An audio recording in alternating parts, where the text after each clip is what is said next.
Assalamualaikum warahmatullahi wabarakatuh.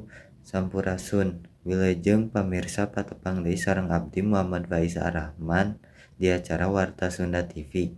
Simkuring bade ngadugikeun warta anu parantos disiapkeun ku redaksi.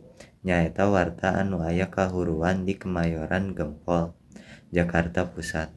Warta panganyarna nyaeta kahuruan di hiji perkampungan anu padat pendudukna Kemayoran Gempol Jakarta Pusat.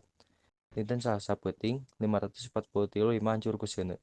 543 permanen jeung semi permanen nu dicicingan ku leuwih ti 1000 jalma rata ku taneuh.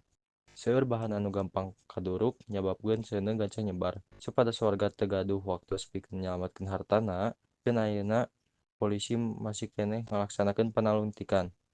Samantara eta, pangungsian dibuka di Polda Metro Jaya Jakarta Tengah.